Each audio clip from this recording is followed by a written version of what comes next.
boa noite, a paz do Senhor. Meus irmãos, boa noite, a paz do Senhor. Quantos estão felizes com Jesus? Jesus é bom.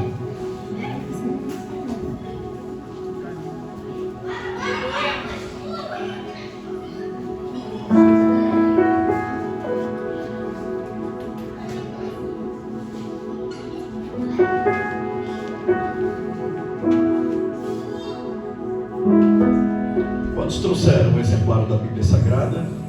Amém. Por gentileza, Salmos de número 128. Estamos em uma sintonia. Isso é muito bom. Me sinto bem à vontade nesse lugar. Segunda vez que eu venho aqui. Quero externar minha gratidão a Deus, aos pastores da igreja, casal simpaticíssimos. São bonitos demais esse casal. Já temos um apreço por vocês.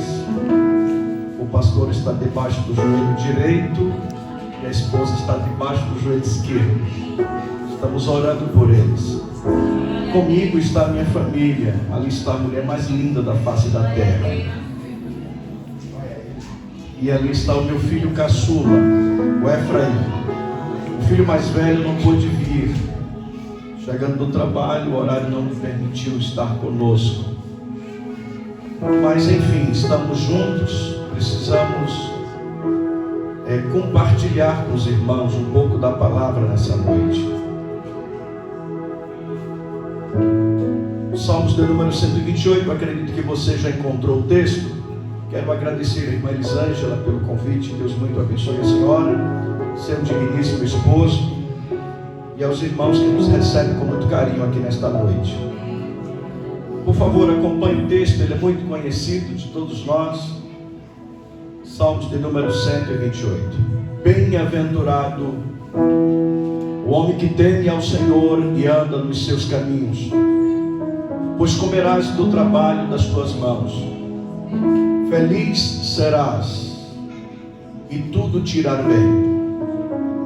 A tua mulher será como a videira frutífera no interior da tua casa, os teus filhos como rebentos da oliveira à volta da sua mesa. Eis que assim será abençoado o homem que teme ao Senhor. O Senhor te abençoe desde Sião, para que vejas a prosperidade de Jerusalém durante os dias da tua vida, e verás os filhos dos teus filhos, e a paz sobre Israel. Amém. Glória a Jesus. Podeis tomar assento, irmãos.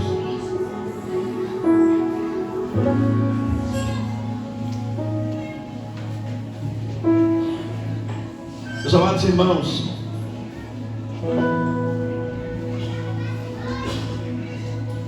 por alguns anos a gente vem trabalhando com esse departamento, que julgo ser importante.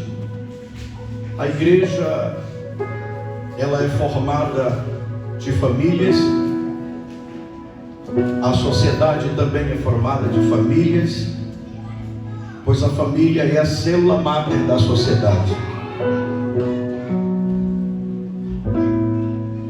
A família foi uma ideia de Deus, um projeto inicial de Deus.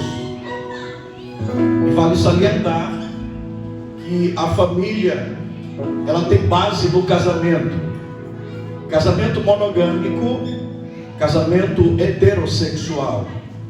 Foi Deus quem instituiu o casamento, porque Ele queria então formar uma família. O interessante é que Deus, no início de todas as coisas, Ele cria tudo com a sua palavra. Mas é chegado o momento que Deus então programa a coroa da sua criação. Deus não faz o homem com uma palavra, Deus faz com as suas próprias mãos. Mas nesse momento está a Trindade, Pai, o Filho e o Espírito Santo. Os três existem em uma única divindade, que é Deus. Deus, Ele é o Pai, Deus, Ele é o Filho, e Deus, Ele é o Espírito Santo. Os três estavam em comum acordo e o Senhor disse: façamos o homem a nossa imagem, conforme a nossa semelhança. E depois que Deus cria o homem, a Bíblia diz que Deus sopra em suas narinas o fôlego, o hálito de Deus, e o homem então se torna alma vivente.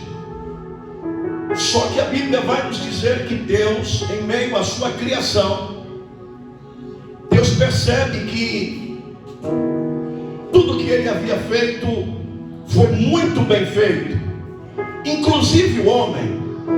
Porém o homem estava só, e Deus resolve o problema da solidão do homem. Então Deus cria, portanto, a mulher do homem. E aqui Deus queria, na verdade, era dar para o homem a bênção do casamento. Eu preciso, na verdade, remir o tempo, porque a gente fica de frente com o relógio, e o relógio diz para a gente que nós precisamos trabalhar olhando para ele. Mas eu vou ser sucinto aqui já na minha introdução, porque eu quero dizer algumas coisas nessa noite. A Bíblia vai nos mostrar que Deus, depois que forma o casal, eles estão no melhor lugar que poderiam estar, no Éden. E Deus então começou a tratar com eles lá. E eu quero voltar aos Salmos de número 128, porque esse é mais um dos Salmos. Nós vamos encontrar inúmeros Salmos, são 150. Vamos encontrar Salmos de Davi, Salmos de Coré, Salmos de Asaf, Salmos de Salomão, cânticos de romagem como este Salmo. Então nós vamos encontrar inúmeros salmos que são hinos, que são cânticos espirituais. Dentro deste salmo nós vamos encontrar algumas coisas interessantes. A priori eu quero destacar duas coisas aqui para falar nessa noite com os irmãos.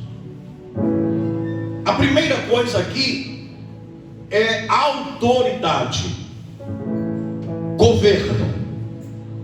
A segunda coisa aqui é a edificação. Essas duas coisas estão inseridas nestes salmos. E nós vamos observar que inicialmente o salmo vai nos mostrar que bem-aventurado, que é feliz, o homem que teme ao Senhor e que anda nos seus caminhos. A verdadeira felicidade de um homem consiste em temer a Deus e andar nos seus caminhos.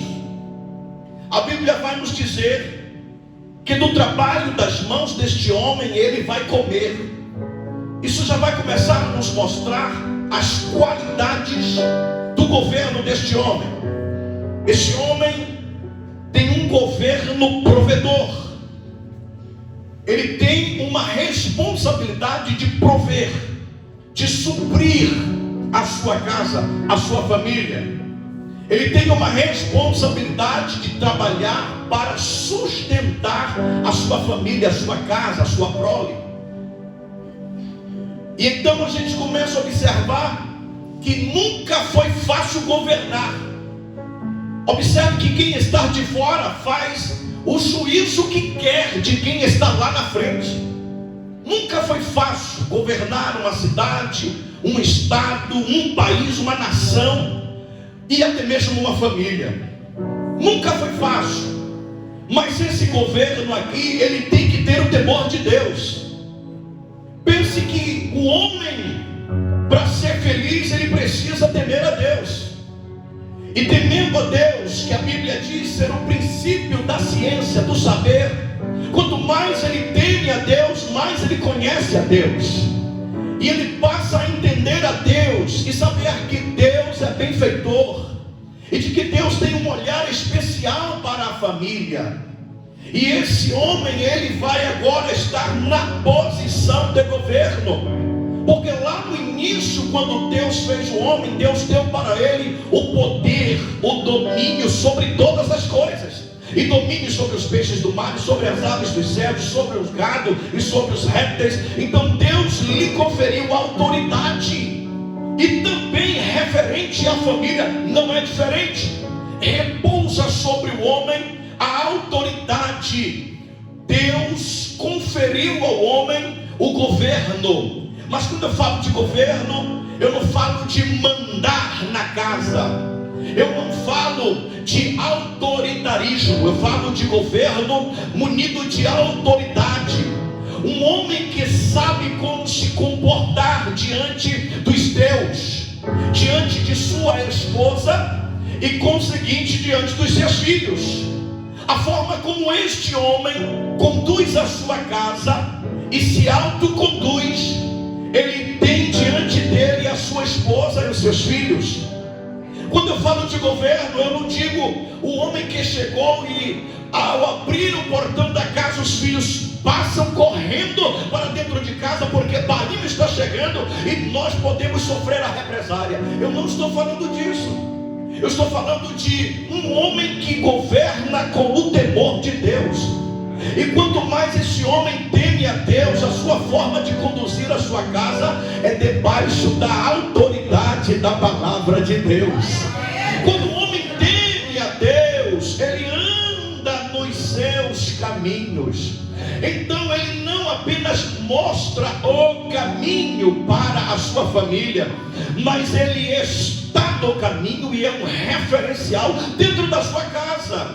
E tem mais uma coisa: como ele mostra o caminho, sendo ele o condutor da família, aquele que teme ao Senhor, esse homem tem uma qualidade importantíssima dentro da família. Ele é o sacerdote da casa. Como sacerdote, ele tem responsabilidade de ministrar sobre a sua família. Ele tem autoridade para ministrar sobre a sua esposa e de abençoar os seus filhos e de acompanhá-los na formação do seu caráter. Então esse homem que teme a Deus e que está andando nos caminhos do Senhor, ele está então conduzindo a sua família para um dia morar nos céus. Então eu posso viver dentro de minha casa, conduzir a minha família como se aqui fosse um protótipo dos céus. Sim, eu posso sentir os céus dentro da minha casa, quando eu me assento, quando eu abro a palavra, quando eu começo a ensinar a minha família, conduzi-los pelo temor da palavra. E quando nós nos dobramos e oramos, nós sentimos a presença de Deus na nossa casa. Deixa eu te falar uma coisa: a igreja que eu pastoreio, ela começou e começa exatamente dentro da minha família. O meu primeiro ministério, irmãos, não começou dentro de 4 paredes, um galpão grande, várias pessoas assentadas como vocês estão aqui. Já passei por 8 congregações, estou na 9ª. Isso não me diz muita coisa. A minha primeira igreja continua sendo a minha família. É ela que eu tenho apreço. Não vai adiantar ganhar almas e perder os meus. Muitas das vezes nós estamos com dracmas perdidas dentro de casa, porque a nossa preocupação está lá fora, está nos outros. E a pastora foi muito feliz aqui em falar isso. Muitas das vezes a gente trabalha para ganhar pessoas. Trabalhamos então pela própria liturgia, pela organização. Nós queremos pessoas aqui, é bem verdade. Mas o que adianta estar acima do altar e os meus filhos estarem fora dele? Irmãos, a preocupação do sacerdote é com a vida espiritual. Um dia, pastor, alguém veio e disse assim: pastor, como é que o meu dízimo? Eu disse: eu não recebo dízimo. Sabe por quê? Porque o dízimo não é do pastor, o dízimo é do Senhor. Então, por favor, não me dê dinheiro. Eu não sou mantido pelo seu dinheiro, eu sou mantido pelos céus. Sacerdote não pega em dinheiro, ele pastoreia a alma. Eu não pastoreio vida financeira de ninguém. Nós pastoreamos a alma da pessoa, para que ela então esteja na presença de Deus e saiba qual será o norte que ela mesma dará à sua própria alma enquanto ela está viva. Eu me lembro aqui do patriarca Jó, a preocupação de Jó, pastores, era com a vida espiritual dos seus filhos. A Bíblia diz que ele se levantava de madrugada e ele começava então a levantar o altar, e era um para cada filho. E a Bíblia diz que Jó dizia: talvez os meus filhos tenham pecado contra o meu Deus. Qual era a preocupação de Jó? Era de que o pecado tivesse adentrado o espaço da sua casa para destruir a sua família. Então, irmãos, nós precisamos trabalhar por santidade, abençoar a família e a casa. Então, quando nós reunimos a família, os sacerdotes que têm autoridade, que têm o governo, por favor, abençoe os seus filhos. Você tem uma autoridade que vem de Deus. Então levante a sua mão, coloque a sua mão sobre os seus filhos, os abençoe, levante a madrugada, enquanto eles estiverem dormindo, impõe as mãos. Pastor, eu não tenho filho crente. Graças a Deus, você é o primeiro crente. Então através de você a sua família virá para Jesus. Então você vai chamar a existência aquilo que não existe ainda. Eu ainda não tenho uma família que gostaria, mas tem a autoridade de Deus sobre a sua vida. Então você vai usar a sua autoridade. Então você vai impetrar a bênção de Deus. Você vai chamar a existência aquilo que não existe. Ou seja, Jó dizia: Senhor, eu quero os meus filhos santos. Senhor, abençoe a vida espiritual dos meus filhos. O sacerdote tem a responsabilidade de trazer Deus para dentro da sua família.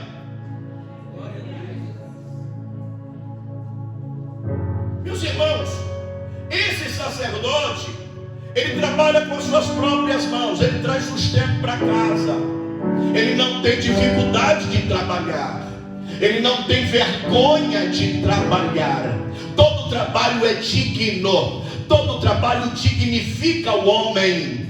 A coisa mais importante que tem é o homem poder levantar pela manhã e ter um direcionamento de um lugar para trabalhar e ter a garantia de um sustento para abençoar a sua casa. Esse homem não somente provê alimentos para a sua família, mas ele também é presente na sua família.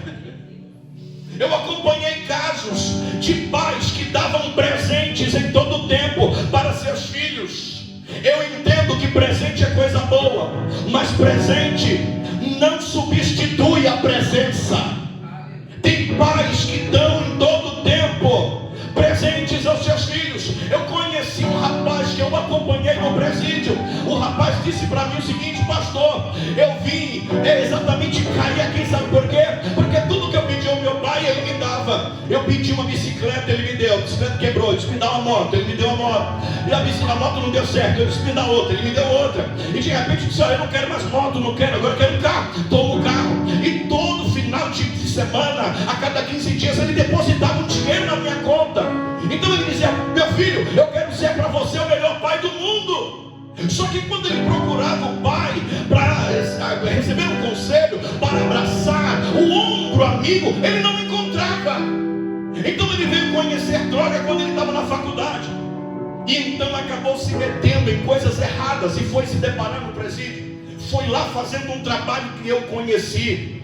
Esse rapaz teve o privilégio de conhecer Jesus. Jesus reconstrói vidas. Ele voltou para a sociedade e nós trabalhamos a família dele, e aceitou Jesus com a esposa, a família toda se tornou crente. Mas o que eu digo é o seguinte: presente é bom, melhor do que presente é você estar presente na família. Pense uma família sem um homem. Pense a ausência do governo, como é que vai ficar essa família? Nós vamos observar que a este homem também é atribuído mais dois grandes papéis. Ainda assim, se tratando de autoridade de governo, esse homem representa a lei de Deus. Eu digo que dentro da bandeira brasileira está lá ordem e progresso. Não existe progresso sem ordem. Ordem é disciplina. Ordem são parâmetros. Ordem, além de ser disciplina, de ser um conjunto de regras, de orientações, este homem, se ele é sacerdote, representa dentro da sua casa a própria lei de Deus. É Ele quem tem a autoridade para então admoestar os filhos, de então santificar o casamento e de conduzir muito bem a sua família para a salvação. Nós observamos que a Ele é atribuída uma outra função importantíssima, e esta é a analogia de Cristo com a sua noiva, que é a igreja. A Bíblia diz que Cristo amou a igreja de forma incondicional, a ponto de entregar-se por ela. Jesus não mediu esforços. Nós hoje amamos porque Ele nos amou primeiro. E quem não ama não conhece a Deus, porque Deus é amor. Então Deus amou a igreja, a viu de forma diferente e especial, e nos comprou com seu próprio sangue. Ele não teve medo da morte. Ele sofreu por antecipação quando estava no Getsemane, mas ele entregou-se, porque tudo que ele queria era santificar uma igreja e prepará-la para o dia da redenção. Então o marido entende aqui, como na posição de Jesus, que ele precisa santificar o casamento, o matrimônio. A responsabilidade desse homem é de santificar o matrimônio. É ele quem vai dar conta do casamento a Deus. Quantos homens estão abrindo mão de casamentos, como se o casamento fosse uma coisa descartável? Não deu certo, vamos procurar a próxima para ver. É como se fosse um jogo de loteria. Esta não deu, a próxima pode dar. Irmãos, eu aprendi ao longo de quase 26 anos de casamento com a minha esposa, que casamento nós não jogamos fora. Nós jogamos fora o que está tentando atrapalhar o casamento. O que se levanta contra o casamento é o que nós jogamos fora. Mas o casamento é bênção de Deus. O casamento é a aliança para toda uma vida, é para uma caminhada, é para formar caráter de filhos, é para então viverem na base da unicidade, da cumplicidade, da unidade, é para viver santidade. Então o homem é responsável em santificar a sua esposa. O relacionamento deve ser santificado, não é pela mulher. Pela mulher é só se o homem não for crente. Aí a Bíblia diz que o marido não crente é santificado pela mulher. Mas em se tratando de um casal crente, o homem e o sacerdote, segundo Efésios capítulo 5, então é ele quem tem que santificar a esposa, como Cristo fez com a igreja.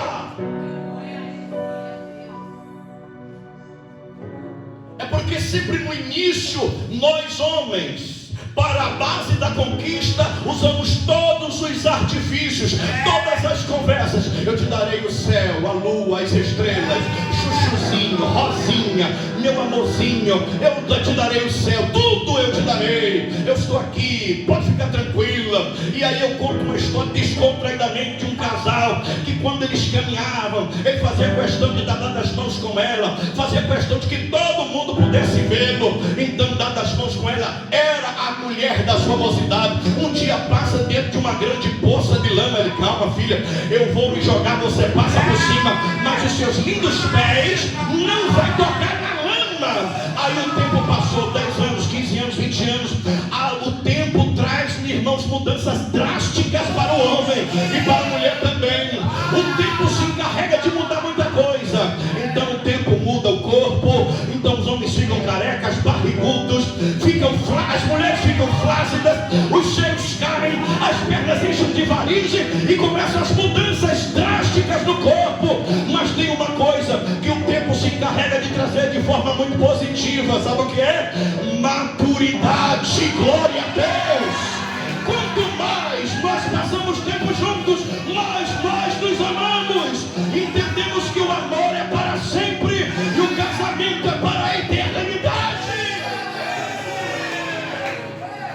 Todas as vezes que eu celebro um casamento, eu amo esse salmo de número 128. Eu recito para abençoar o casal quando estou despedindo da cerimônia matrimonial. Então eu digo, olha, que isso aconteça até que a morte os separe. Só quem vai me separar da mulher mais linda da face dessa terra chama-se morte. E deixa eu te dar uma notícia. Olha, o último inimigo a ser aniquilado, segundo a Bíblia, foi a morte. Jesus aniquilou com a morte. Eu sei que nos céus ninguém casa nem se dá em casamento. Eu sei, não sei se ela vai ser daquele jeito lá nos céus, eu acho que não. Mas que é a mulher mais linda para mim, é. E enquanto nós estivermos vivos, eu quero amar aquela mulher incondicionalmente.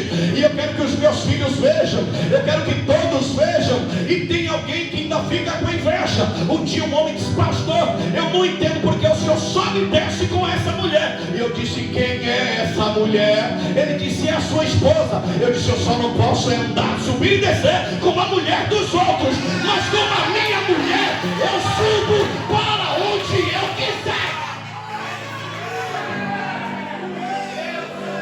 Um dia eu fui celebrar um casamento, 2 horas da madrugada. O casal nos deixou exatamente nas localidades onde nós moramos no conjunto. Quando eu desço, passou um rapaz de moto, olhei, pastor, eu disse, meu Deus, não sei quem é. Madrugada, 3 dias depois nos encontramos no evento. Pastor, o senhor não podia ter faltado esse evento. Por quê? Porque o senhor faz muita falta. Amém, glória a Deus. É bom ser lembrado. Mas eu fiquei estranhando uma coisa. O quê? O senhor passou com uma loira. E aí eu carrei logo ele, pastor.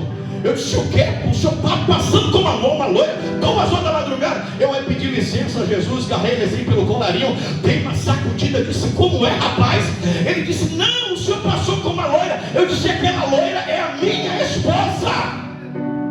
Ô pastor, me perdoa. Pensa no que você vai dizer, porque há uma distância muito grande do que ele diz para aquilo que você vai responder. Para pensar um pouco. E ele parou, analisou e disse, desculpa pastor. Eu disse, eu tenho liberdade com a minha esposa. Mas quando você vive exatamente numa coinonia perfeita, isso incomoda. Você acha por que o diabo se levanta contra a igreja? Por quê? Porque a igreja submete-se a Cristo. Ela não tem dificuldade. A igreja ama Jesus, então se doa a Ele. Sabe por quê? Porque Jesus amou incondicionalmente, entregou-se por ela. A igreja não tem dificuldade. Então quando a mulher estava agora no lugar da igreja, entendendo esse grande mistério, ela então se doa ao marido. Por quê? Porque existe uma missão que repousa sobre ele. Quando a mulher entende a missão do marido, sabe quando? Quando este homem ama incondicionalmente. A mulher amada é aquela mulher que ela não terá dificuldade de reconhecer a missão do homem e caminhar com ele, porque agora a missão é de ambos. É bom quando se entende a missão. Coisa boa é mulher amada. Ela sorri pelos cotovelos. Ela prova para todo mundo que ela é amada. E ao longo desse tempo, trabalhando com família, com casais, com pessoas, eu já tenho um olhar clínico. É só olhar para a mulher e digo, aquela ali não é amada não. Não, aquelas olheiras acentuadas, a mulher lá no fundo, o pastor aqui, a mulher lá no fundo. Aí o obreiro chega cheio de pose, procura a esposa do obreiro, está lá no fundo, não faz questão de estar ao lado dele, não tem aquela postura. O homem vem sozinho, vem pregar, cadê a mulher? Não tem mulher. Não acredito nesse ministério de homens que sobe e desce pregando para lá e para cá sem minha esposa. Não existe ministério destituído de casamento.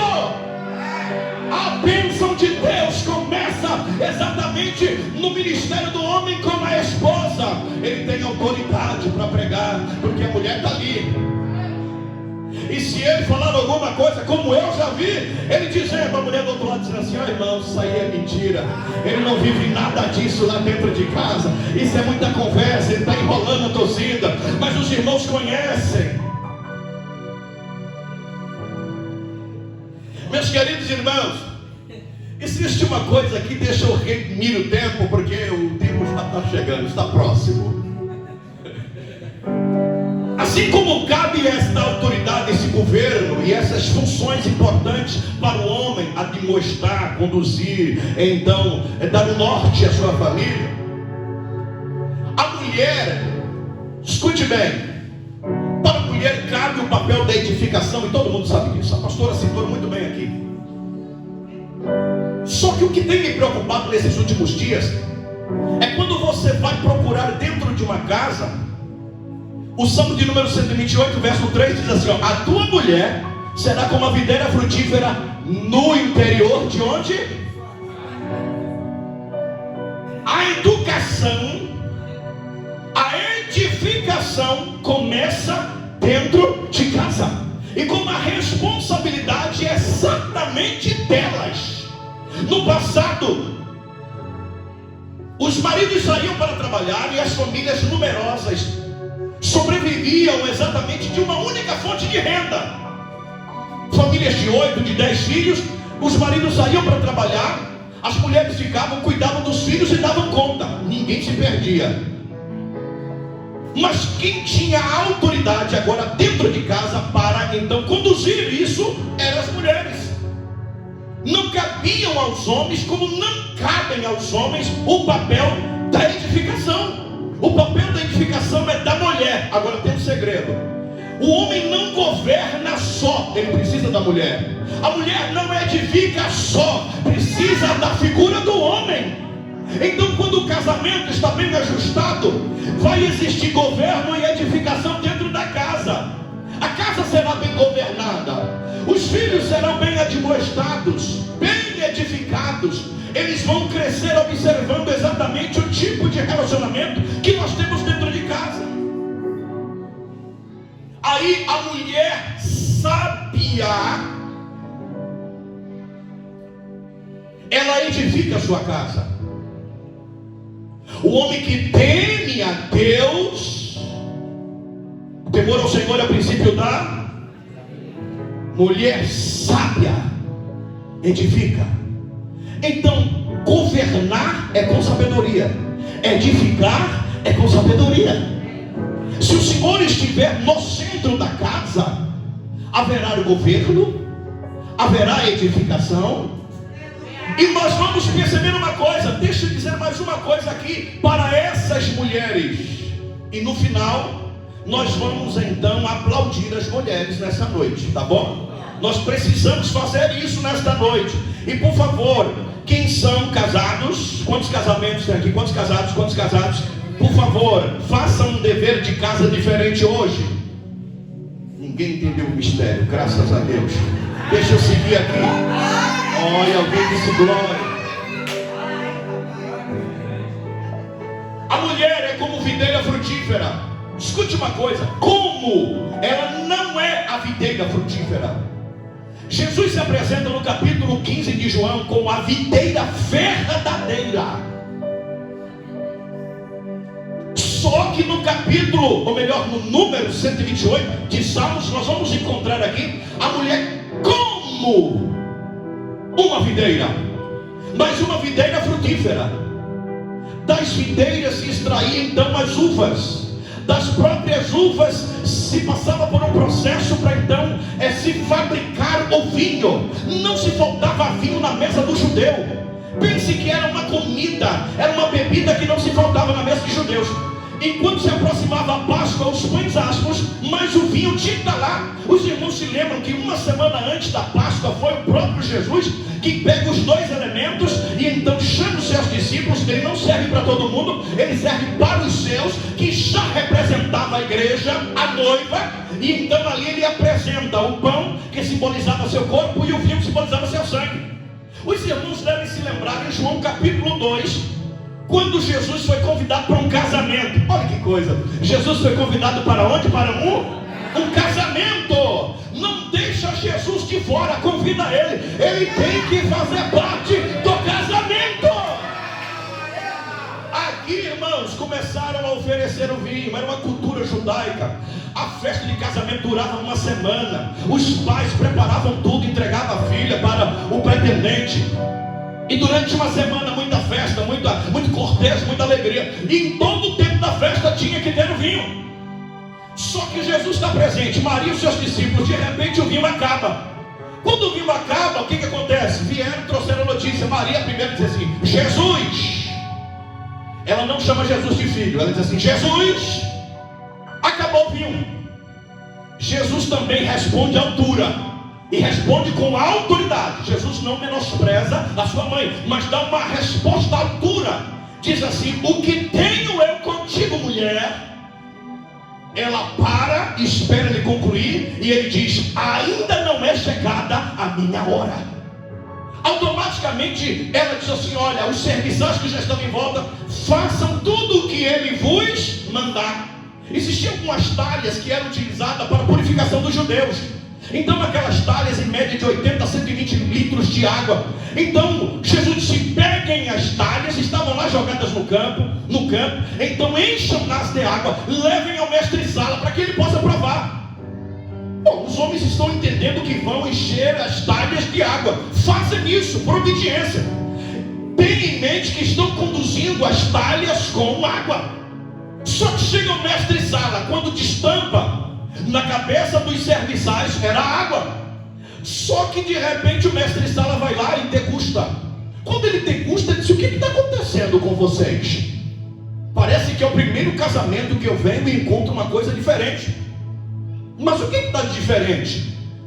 Vocês aqui oferecem o vinho inferior no início da festa e deixam o melhor para o fim.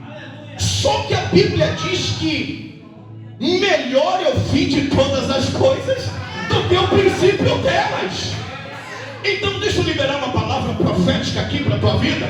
Se porventura alguma coisa não tem dado certo até aqui, não pense em desistir, não pense em separar, não pense em abandonar a tua casa, porque o melhor de Deus ainda vai acontecer sobre a tua família.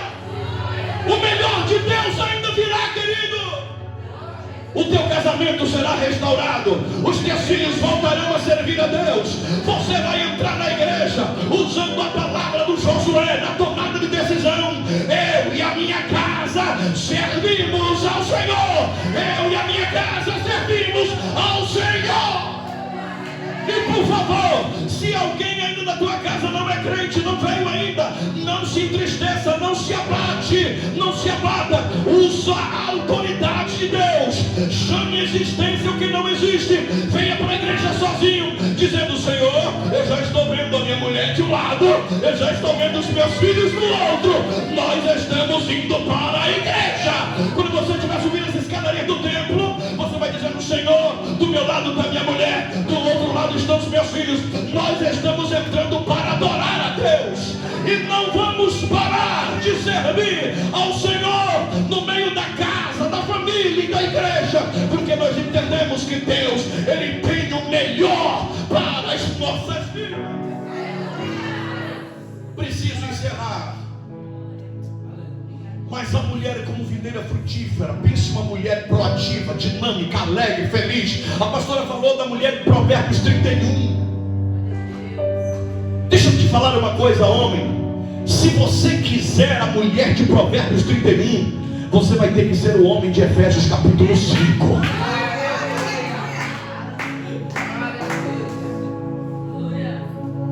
Porque querem a mulher cheia de virtude, mas esquece do papel do homem lá de Efésios capítulo 5.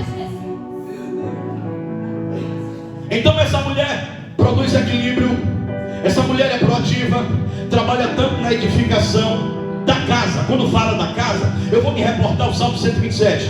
Se o Senhor não edificar a casa, eu sei que a hermenêutica me faz entender que aqui era a edificação do templo. Salomão queria construir o templo, era Davi, mas as suas mãos estavam manchadas de sangue. A responsabilidade foi passada para Salomão. Mas aqui eu posso também, eu não vou contrariar a hermenêutica, mas a exegese bíblica me dá essa liberdade. Então eu entendo que casa é casamento. Se Deus não for o centro do casamento, não teremos uma família abençoada. Para ter uma família abençoada, o casamento deve ser cristocêntrico. Se Cristo estiver no centro, nós teremos um casamento edificado e uma família abençoada. Você pode se colocar sobre os pés. Pastor, o senhor me permite orar pelas famílias? O senhor me dá essa permissão? Aonde está a família? Vá para perto da sua família agora. Vá para perto da sua família, esposa, filhos, por favor, faça isso. Se não tem ninguém aqui da sua família, vá para perto de um irmão em Cristo. Mas não fique só nessa hora. Só nem pensar. Melhor serem dois do que um, porque se um cai, o outro ajuda a levantar. Vem, mulher mais linda, vem, agora você vai subir no altar com a permissão do pastor, para ficar aqui pertinho de mim. É só por um instante, mas ela está no altar comigo, sempre. Você está junto com a sua família, sua esposa. Pronto, ninguém fica de fora. Ninguém pode ficar de fora, fica junto com a família sua. Esposa, filhos, filhas. Deixa eu te falar uma coisa que eu aprendi ao longo desse tempo.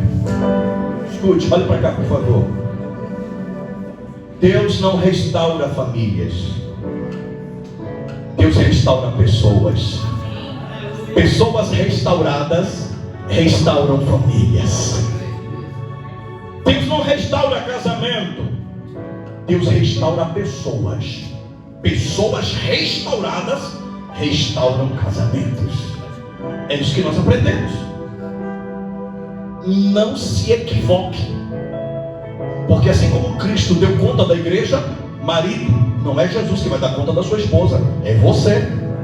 E se você é um homem restaurado na presença de Deus, você restaura o teu casamento. Da mesma sorte a mulher. E daí por diante. Eu não falei da importância dos filhos como rebentos da oliveira. Pense que a oliveira, eles extraíam a azeitona, o azeite de oliva, e que tinha um valor muito estimável dentro da nação de Israel.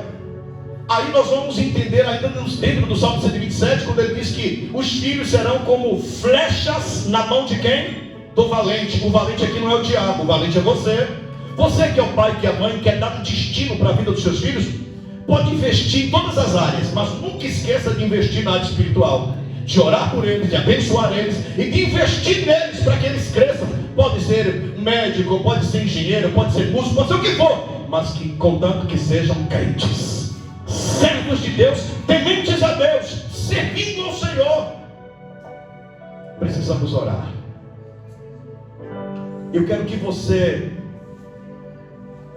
nesse momento, aqui já junto com a sua família, esposa, filhos, etc., provavelmente alguém aí veio à sua lembrança, alguém que você tanto gostaria que estivesse com você também, e que infelizmente ainda não está. Isso não é motivo de você estar triste, abatido ou angustiado. Muito pelo contrário, você pode exercitar a sua fé a partir do agora. E nesta oração eu vou profetizar que dias melhores vão acontecer para você, e que você vai sair daqui acreditando no sobrenatural, e que dentro da sua casa vai acontecer um milagre. Você crê nisso? Você crê nisso? Porque o centurião disse assim: Senhor, eu quero somente uma palavra tua. Eu não sou nem digno de que o Senhor entre debaixo do meu telhado, mas se o Senhor me liberar apenas uma palavra, eu creio. Vou chegar em casa e vou ver o meu criado curado. Jesus olhou e disse: eu nunca vi tanta fé dentro de Israel. E disse para aquele homem: vá, teu criado já está curado. Quantos querem boas notícias? Então eu vou profetizar dias melhores e boas notícias. Feche seus olhos, vamos orar agora e passar a palavra para o pastor da igreja. Santo e admirável Deus, nosso Pai, nós ainda estamos na tua presença e não vamos sair. Mesmo o culto encerrando aqui, vai continuar em casa, porque crente anda na presença do Senhor. Muito obrigado por este culto maravilhoso e já pelo mês da família que se inicia. Abençoe de forma especial o casal de pastores dessa igreja e de obreiros, bem como os levitas e todos os casais que aqui estão representando as suas famílias. Senhor, eu sei que existem muitas situações. Existem casais aqui que de repente choram porque filhos estão afastados, ou mulheres que estão aqui dizendo: Senhor, tudo que eu queria era ter o meu marido aqui do meu lado. E de repente o marido dizendo a mesma coisa. E de repente filhos dizendo: Senhor, quando o Senhor vai restaurar a minha família e trazer os meus pais para estar aqui comigo? Em nome de Jesus de Nazaré, eu quero profetizar sobre a tua casa. Eu quero profetizar sobre o teu casamento. Eu quero profetizar sobre a tua vida. Eu quero profetizar agora sobre os teus dias, um novo tempo, uma bênção sobre o teu casamento, a restauração dos pilares da tua família e da tua casa. Senhor, em nome de Jesus, protege este casamento e blinda os teus servos, repreende de todo mal. Não permita que a mulher adúltera, não permita que o espírito da infidelidade e do divórcio venha se inundar neste casamento. Guarde este homem e esta mulher em santidade e em honra, e que eles tapem as brechas e vivem em santidade e vivam juntos, ó Deus, em cumplicidade e também a base de intimidade. Que eles vivam, Senhor, uma vida comum no lar, que eles vivam uma vida, Senhor, de referencial, já deixando um legado para a vida de seus filhos, criando na admoestação do Senhor. Eu quero nesta noite, Senhor, visita este coração dorido, esta alma batida, angustiada. Repreenda todo mal, toda mazela do diabo, mas traz a vida, a família, o casamento. Se porventura algum ente querido morreu espiritualmente, assim como o Senhor foi a Betânia em busca de ressuscitar a Lázaro, entra nesta família, nesta casa, ressuscita este teu amado Senhor de novo, traz a vida, traz a bênção e traz a paz sobre esta família. Eu quero concluir, ó Deus, esta oração pedindo ao Senhor que esta semana ainda, até o restante dessa semana, pois hoje é apenas a quinta-feira, nós já estamos a um dia para o final da semana. Senhor, que até o domingo muitos aqui já possam receber boas notícias, que até a próxima semana outros e mais outros sejam impactados por respostas dos céus. Senhor, até o término deste mês muitos possam estar dando testemunho de milagres, de prodígios e de muitas maravilhas que o Senhor operou.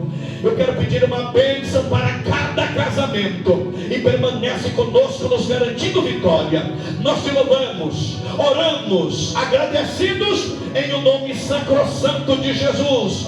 Quantos podem dizer amém? Amém. Quem tem esposa aí pode dar um beijo na testa, o outro você dá em casa.